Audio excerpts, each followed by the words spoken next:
All right, guys, back here on Southeastern 14 with Brian Edwards. He joins us as always every week to discuss all kinds of betting topics when it comes to the SEC football games for the week. And Brian, we're just going to jump right in this week because we've got quite a few games to cover here. Let's start with the one that everyone's talking about, Alabama and Texas, a future SEC matchup for now. It will be the usual kind of rivalry here between Nick Saban and Steve Sarkisian as they get ready to join forces in the SEC starting next year. But for now, Alabama, 7-point favorite here at home. Two really good teams, two teams that we know a lot of people have picked to have a shot to make the college football playoff. And this should be a fun one between these two.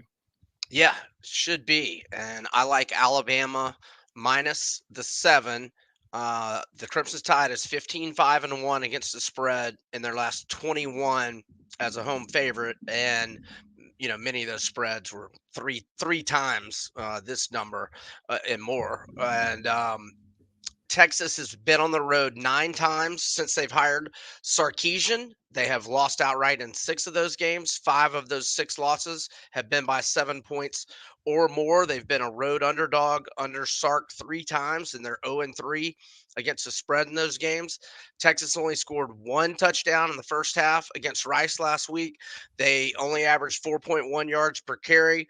4.1 is not bad if you're playing against somebody on your level, but against Rice, Texas should be running the ball a lot more effectively. And I had so many questions about the quarterback position for Alabama, and I'm not saying they were completely alleviated, but it was good to see Jalen Milroe throw a couple of nice deep balls. I know he didn't have a ton of yardage, but I think it was 191 yards, but 3 touchdowns and no interceptions. And granted, it was Middle Tennessee, um, but Middle Tennessee went to a bowl game last year. I don't think Rice went to a bowl game last year. But anyhow, um, I just feel like Middle Tennessee is probably a little better than Rice, and I thought Alabama looked better. I know it's just one data point. Texas is in revenge mode here. They had no business losing that game last year, but they don't have Bijan Robinson anymore. And I talked off season about all my question marks at the quarterback position. For Bama, but one of the good things we talked about was no rat poison, Yep. no super high expectation. In fact, motivated that teams were or people were kind of down on them, compared to this, dynastic run they've been on. But I saw enough last week that I think they'll take care of business this week and cover the 7. I'm on the Crimson Tide. All right. Let's talk about Texas A&M in a very intriguing matchup. I think at Miami. Of course, the Aggies now ranked in the top 25. This game will kick off 3:30 p.m. Eastern on ABC. By the way, that Alabama one, 7 p.m. Eastern on ESPN. But the Aggies head to Miami to play the Hurricanes at Hard Rock Stadium, and as we know, this is a rematch from last season as well. Wasn't the most aesthetically pleasing game a year ago between these two, but maybe this one, Brian, looks a little bit better perhaps this season. Aggies offense off to a great start. I know it's New Mexico, but I certainly think you could take some very positive signs away from that, just seeing how they came out and played, I thought, in week one. Now they hit the road to play a Miami program that's trying to get back to where they want to be. They beat Miami of Ohio 38-3 in week one there. So interesting SEC versus ACC matchup again, which has not gone well thus far for the SEC. But what do you think about the Aggies heading into this one? So I haven't played this one, and unless the Aggies get to 3, I'm probably not going to play them. So right now, I see that they are at 4 at most books. I see DraftKings is actually at 3.5. So I mean, perhaps it could get down to 3. And if they did, I'd probably put a little on A&M in my contest where we have 25 specific games we have to pick.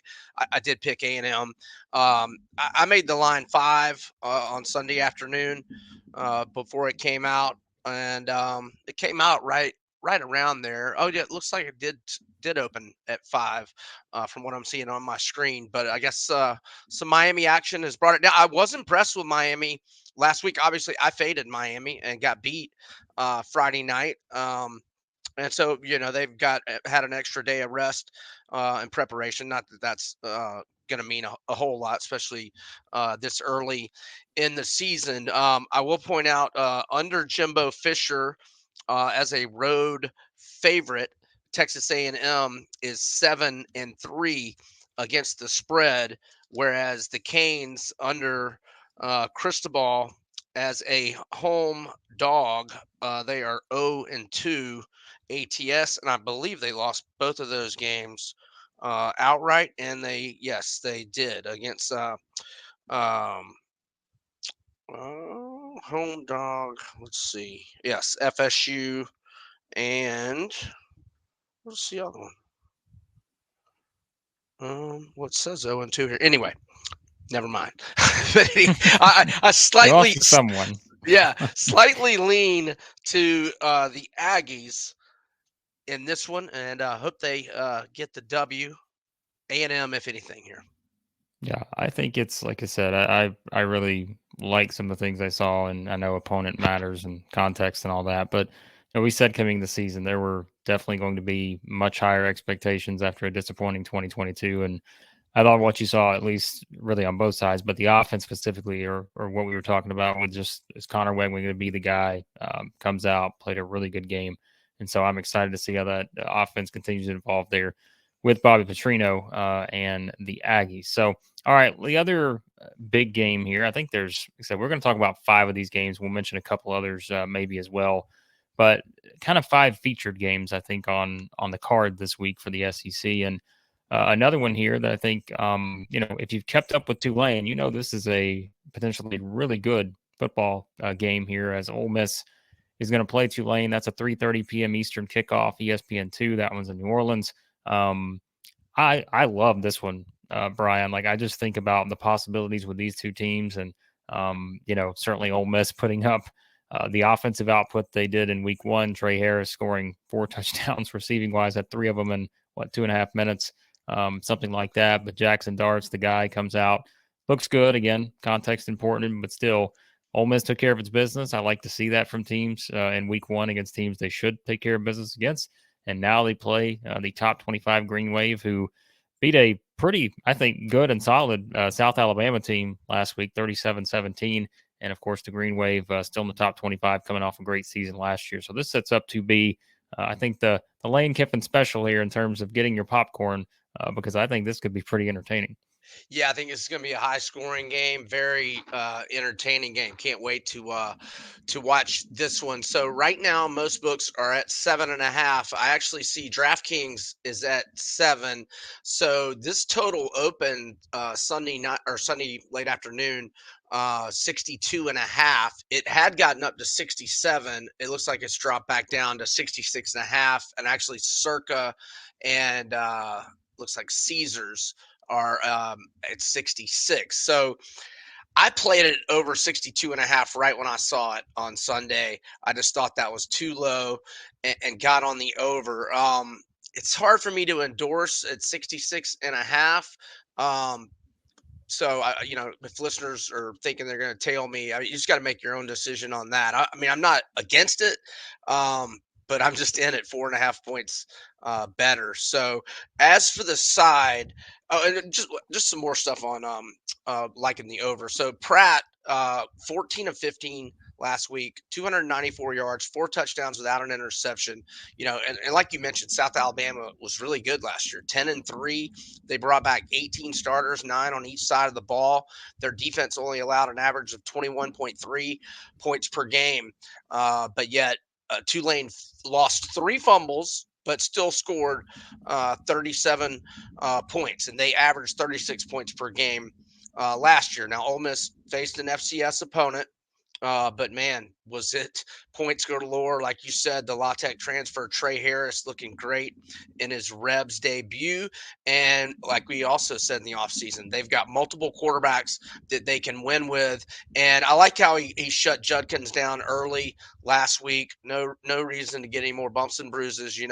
13 carries, 60 rushing yards. He got in the end zone twice, and shut him down and save him for this week. So now they do have a couple of injuries that Caden Prescorn is going to be out until late September. The first team All AAC transfer tight end from Memphis, and I haven't looked today.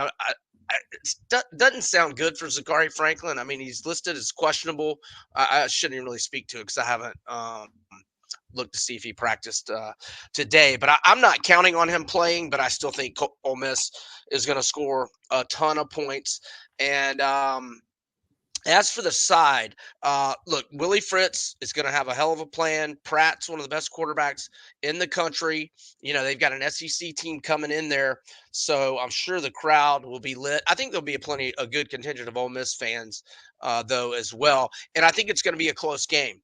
But I just think over the course of 60 minutes, I think Ole Miss will get some separation late and probably win by 10 to 14.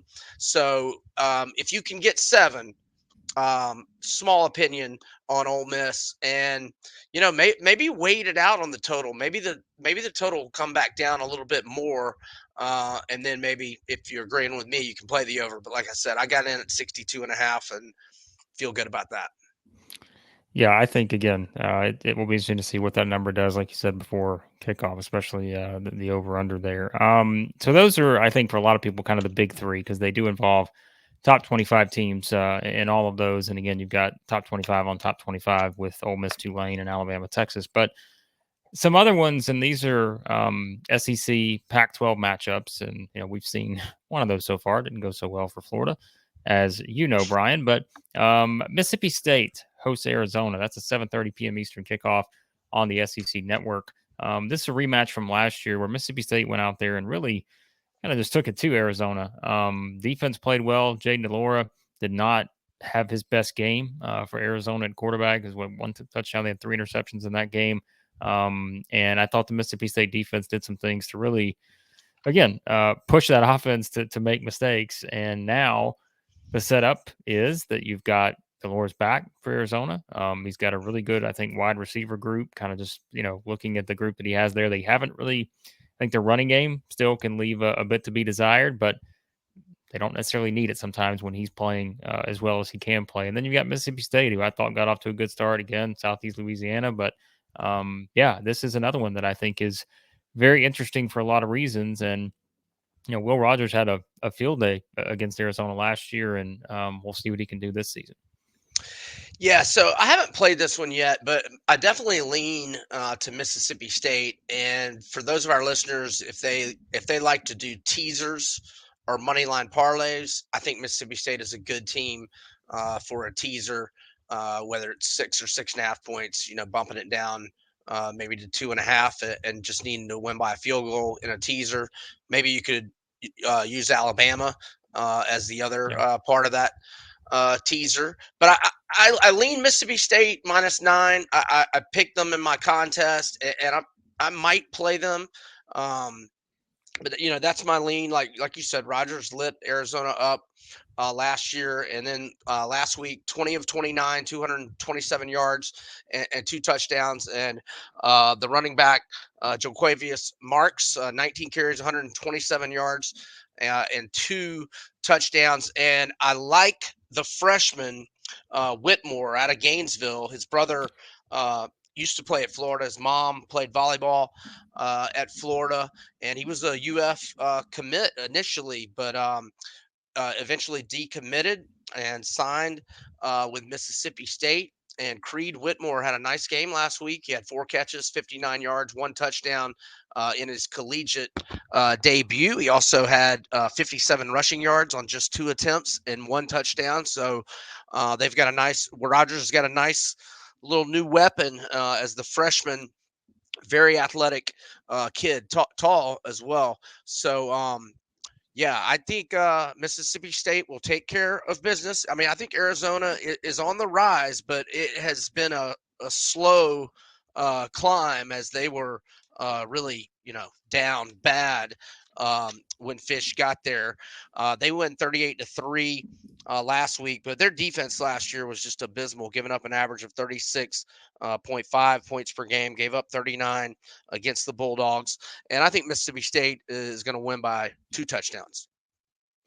I'm kind of with you on this one. Like the more I looked at this matchup, we did our kind of our just initial preview on this a couple of days ago on the channel, and I just think it sets up well for Mississippi State, given what they can do offensively and defensively, and just feels like a tough matchup on the road. Again, to Arizona too. By the way, I can't remember if you mentioned this, but they 11 penalties last week.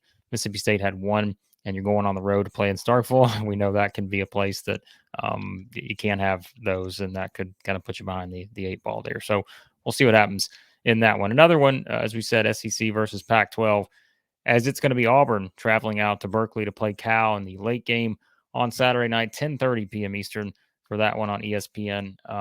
This is another one that I think you look at it. Cal, well coached, Justin Wilcox, got a team that's much more experienced, I think, this year than they were last year. I think they went, 4-8 last year. More experience. They went to North Texas and just put up some points. Was it 58-21, I think, last week? So seems like a team that is moving in the right direction, but also seems that way for Cal, Brian, or excuse me, for Auburn, Brian, when you look at, again, what we saw from them in week one, and really just seeing what they're capable of, how they're using Robbie Ashford, came out with kind of a really nice statement, I thought, against UMass offensively in week one in the Hugh Freeze era. But curious to see what this one looks like because, again, this Cal team is no joke. I think 17 returning starters, 357 rushing yards last week, 312 passing yards. You do the math. That's a lot of yardage on the road at North Texas. But Jaden Ott's a stud, and I am really looking forward to this one. This should be a fun late night kickoff here. Yeah, this is going to be a fun late night one for sure. So I made Auburn 7.5, and so right now, 6.5 at most books. It looks like there's a couple of sixes out there. The total 54.5 at most spots. There are a couple of 55s. As I say, I lean Auburn, and I am picking Auburn in my contest. I'm definitely not betting Auburn because Justin Wilcox is absolutely fantastic as an underdog. He's 10-4 against the spread as a home underdog in his tenure at Cal, and he is 16-6 against the spread as a road underdog during his tenure at Cal. So by my math, that's 26-10 ATS as an underdog.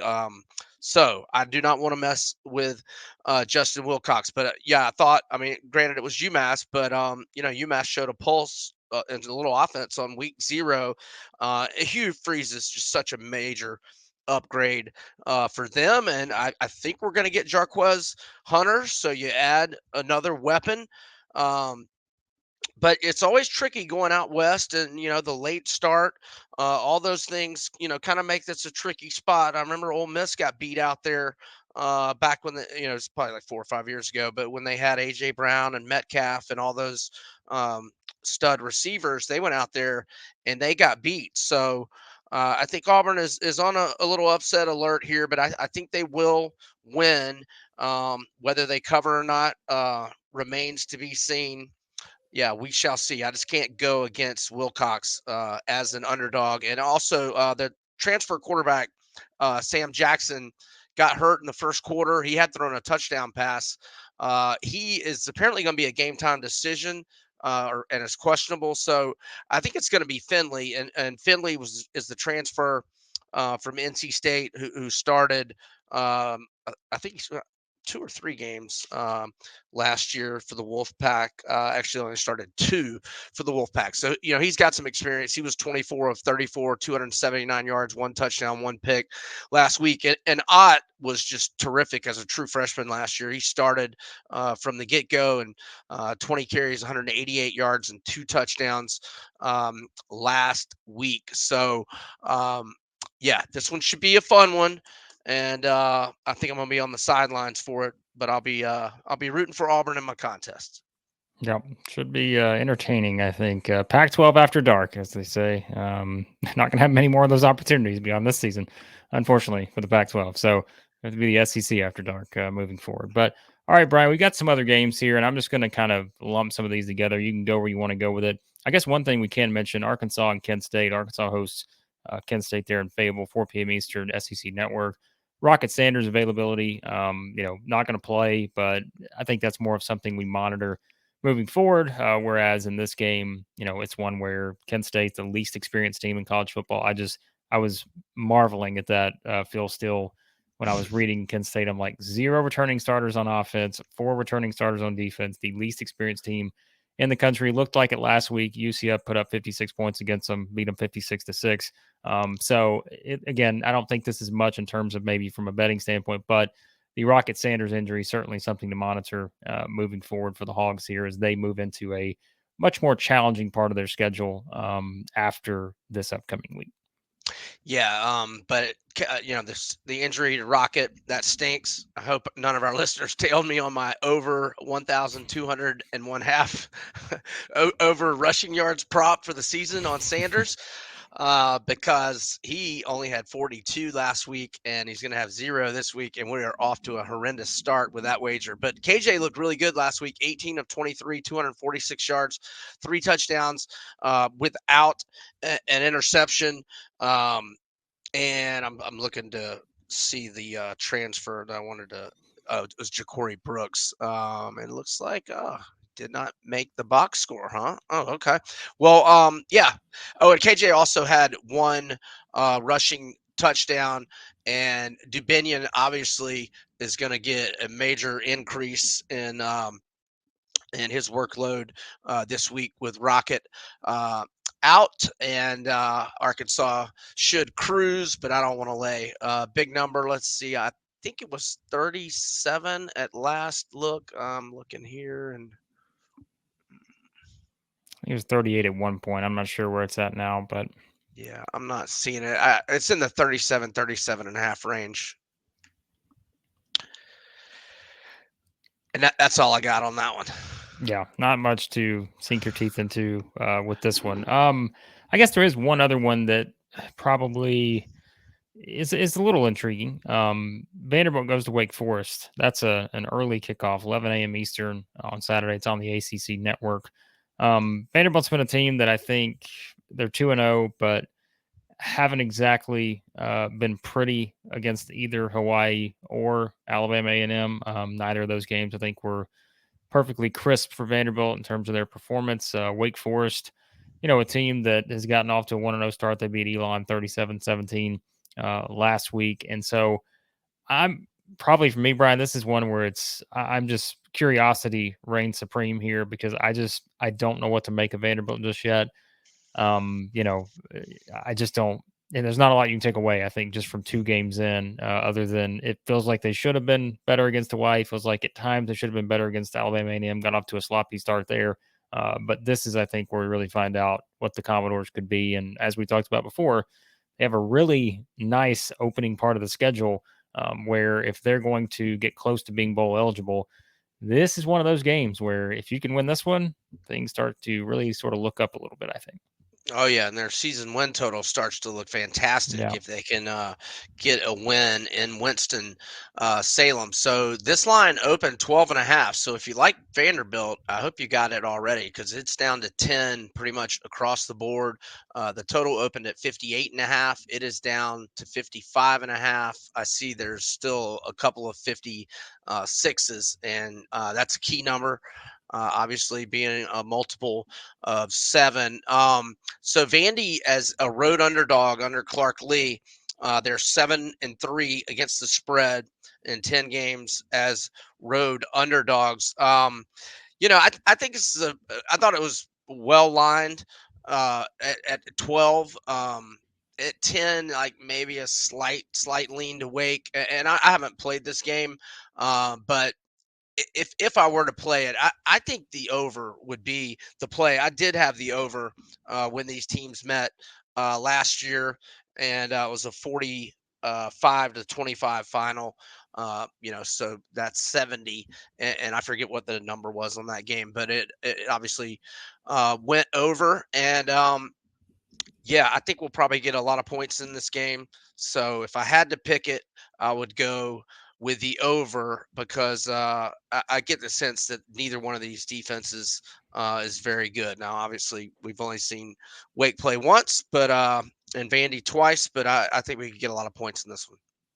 The only other FBS on FBS games. Georgia hosts Ball State. You've got Missouri hosting MTSU.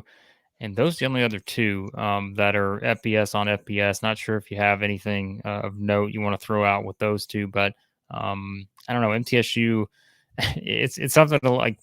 I don't know what to say about MTSU because I'm like they played Alabama last week, and so Alabama can make anyone look bad.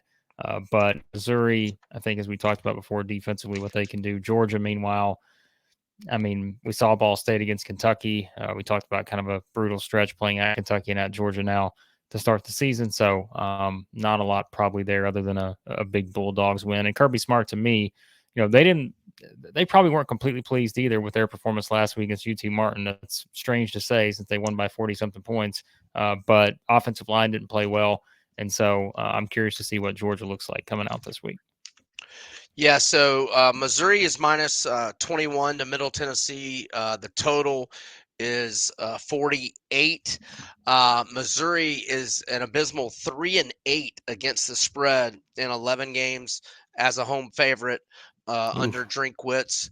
Yeah, 3-8 against the spread as a home favorite. Not that good. But that one's a pass for me. No opinion there.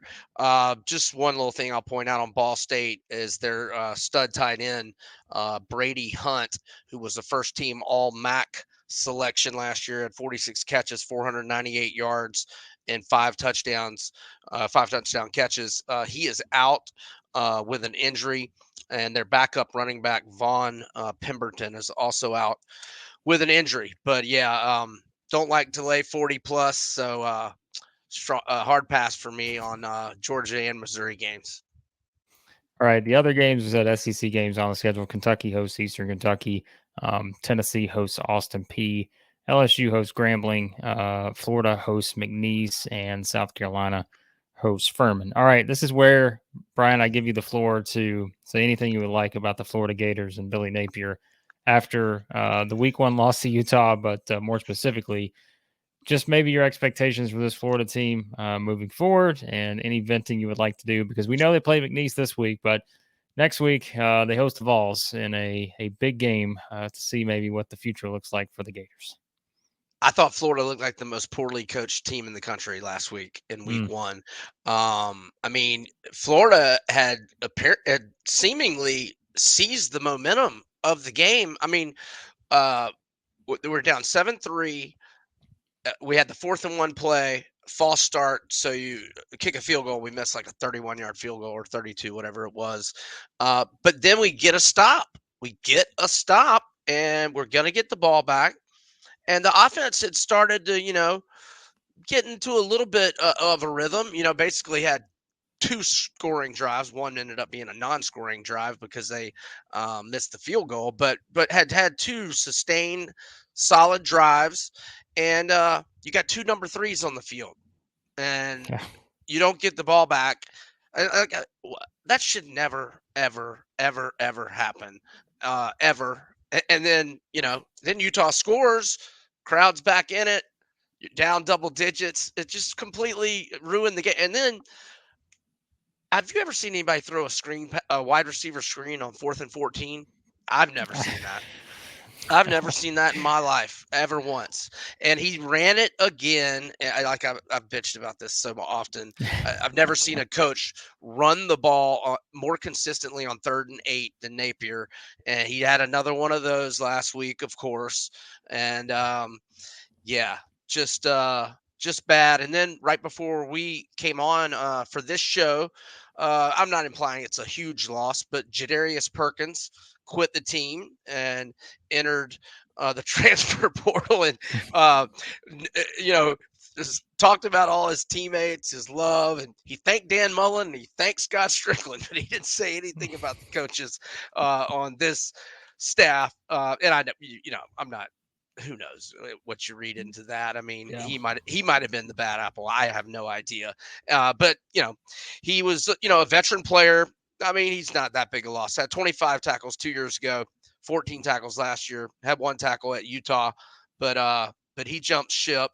And Yeah, the O-line did not look good. I was encouraged with the defense, but we were going against a third-string quarterback, and they were missing their best offensive weapon besides Rising and Brant Keithay. So you had all the ingredients to maybe pull an upset, and just poor coaching made that impossible. So, that was disappointing. And I know I said that going into the year with the $32 million buyout that I just don't think Florida is going to be able to fire him just for financial purposes. But I tell you what, if we go 4-8 or worse, and that is very, very, very possible, and he throws up more stink bombs like that, just in terms of his specific coaching and us looking so poorly coached, I do have a hope that maybe we would fire him after this year. So there we go. There's my Gator frustration venting for the day. We're gonna have to get this segment sponsored every week throughout this season because we're gonna have to find someone in Gainesville that feels the same way as you do, which you're not the only one.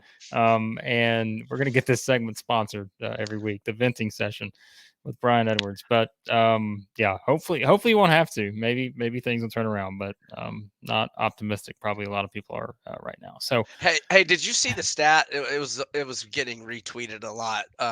It was like all the like 6 or 7 recent coaches, at what point in their tenure at UF did they get their 8th loss? Um, so because Napier's 6-8, yeah, I think the lowest amount of wins was like 21 or 22 for Will Muschamp. Or maybe him and maybe McElwain and Muschamp maybe had the same record. It was but it was in the 20s for sure. So he's a minimum of 15 less than all of his predecessors. mm, not good. Um, Not good And, to say the and least. also with the transfer portal, the easiest way to quickly rebuild. He's got Yeah. the benefit of that these other coaches did not have. So yeah, it's bad. Yeah, not good. Not good for the Gators. So we will see how things continue to move forward there in Gainesville. But all right, Brian, this is where we give the gifts to the people, SEC fans who want to bet on non-SEC games. I know you've got a couple that you have your eye on here involving two teams that really made a lot of noise last week, as we know, Florida State, Colorado as well, and some other stuff. And your picks outside the SEC for this week. Yeah, so I'm not sold on Colorado's defense yet, but I am sold on their offense. Shador Sanders looked like a first round pick to me from what what I Yeah. saw last week. We knew Travis Hunter is a future first round pick, probably top 5, if not top 2 or 3, but I didn't know he was going to play that many snaps at wide receiver, and I didn't know that he had that elite of conditioning. I mean, it was 100 degrees in Texas last Saturday, Yeah. and he tells the reporter on the field, he's ready. He's ready to play a doubleheader last Saturday. He's ready to go again. I was just like, wow, my man. So, and then Xavier Weaver over 100 yards receiving. Joe Horn's son, Jimmy Horn, over 100 yards receiving, a big touchdown catch early fourth quarter. And Dylan Edwards, man, collegiate debut, 4 touchdowns. Man, he is a burner, small in stature, but man, he's got wheels. So I am all in on Colorado's offense. And so the way I'm going to attack that is to go over. I got it at 30.5, but I wouldn't be surprised if our listeners are looking at a 31-point number on Colorado's team total. But I like it over. I'm also going to play their team total in the first half over 14.5, but I would probably like it all the way up to 16.5. They had 24 at halftime last week. And so early in the week, I played over 57 for the game, but it has moved up, or it was 59 or 59.5 earlier today, and it looks like there's some 60s now. So I've already got enough investment in Colorado and getting points. So like I said, I got it at 57. Now that it's 59.5 or 60, I would just tell listeners, if they're tailing me, to just don't even do that. Don't do the over for both teams for the game. I would just do the Colorado team totals. And I will point out one stat: Nebraska is 8-0-1 against the spread in its last 9 games as a road underdog. But most of those spots were, getting a lot more than 3 points.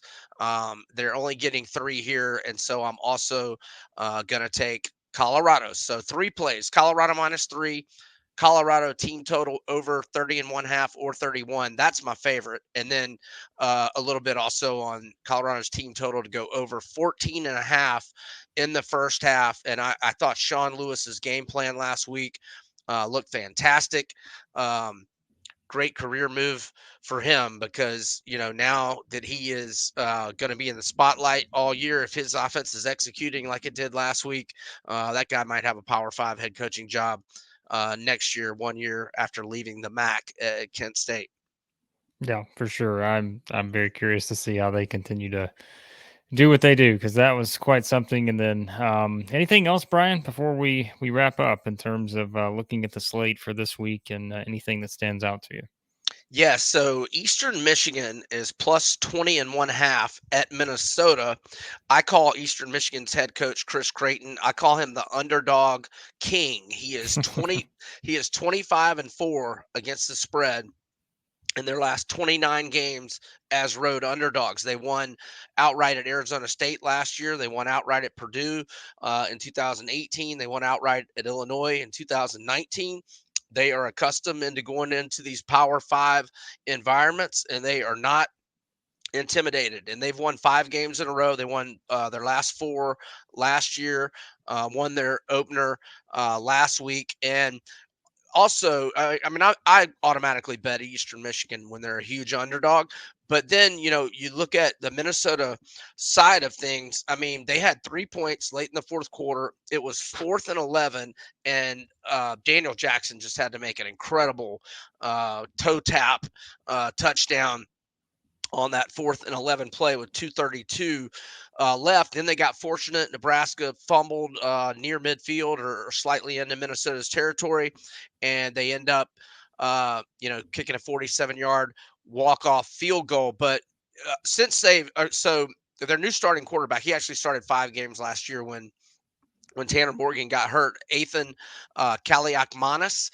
Okay, he's now had 6 starts, and the Gophers have scored the following point totals in his 6 starts: 17, 20, 31, 10, 23, and 13. And they are laying 20.5. So they're laying a number that they've only scored more points than that number twice, in his 6 starts. And also, that 31 point game, that was against Northwestern that went 1-11 last year. So obviously, the Gophers are not scoring much with Kaliakmanis under center. He's thrown more interceptions than he's thrown touchdowns in his career, 4-5 TDI&T ratio. So I am all over Eastern Michigan. If your number is 20.5, I would buy the half point to the key number of 21. I took your Utah State, Iowa one last week, and that worked out well. So I was appreciative of that one. Now I'm going to Eastern Michigan after everything you just said. So that's my one I'm going with. I'm tailing the Eastern Michigan after a successful Utah State last week against Iowa. So we'll see how it plays out this week. But as always, Brian, always a fun discussion here as we look at all these different games. I know you have a lot of things in the works, so let everybody know about that before we wrap up. Yeah, I've got one more actually that I might not have DM'd you. So I'm going to go with FSU's team total to go That's over right. Yep. over 41.5. So unfortunately, me being a Gator, man, Keon Coleman, what a steal out of the portal. That just had to make Mel Tucker sick to his stomach. Man, this guy's a difference maker. 9 catches, 122 yards, 3 touchdowns. A lot of those catches were well defended where he just, he's so tall. He's just going up and getting them even when he is well covered. Johnny Wilson, another big game, 107 receiving yards. Jordan Travis did have the 1 interception, but other than that, he looked outstanding. One of the best quarterbacks in the country, threw 4 touchdown passes. This is kind of a flat spot for FSU coming off that big game. They're also on a short week, so I wouldn't want to like lay points with FSU, and I'm not sold on their defense yet either. LSU moved the ball well most of the game, but FSU defense, to its credit, came up with the big plays, especially the 2 fourth down stops in the first half. But I think the way to attack this, I mean, FSU's offense looks like a juggernaut. So does Washington's offense, by the way. So I'm going FSU's team total over 41.5. And I'm not against going over 48.5 on Washington's team total as well. I'm forgetting who they're playing, but it's somebody that's not very good. Here we go. They are playing Tulsa. There you go. All right. So there are your picks. Week 2 should be fun, guys, as usual. Check out everything Brian's got going on. As we said, you can follow him on Twitter at Vegas B Edwards. All the stuff over at BrianEdwardsSports.com, MajorWager.com, and as usual, hit that subscribe button. A lot of fun stuff every week as we break these games down from a betting standpoint. So hit the subscribe button, hit the like button as well. As always, if you want to help sponsor any of the recurring shows we have here on the channel, hit us up at info@southeastern14.com. And again, we appreciate your support of the channel, and we'll talk to you guys here soon at Southeastern 14.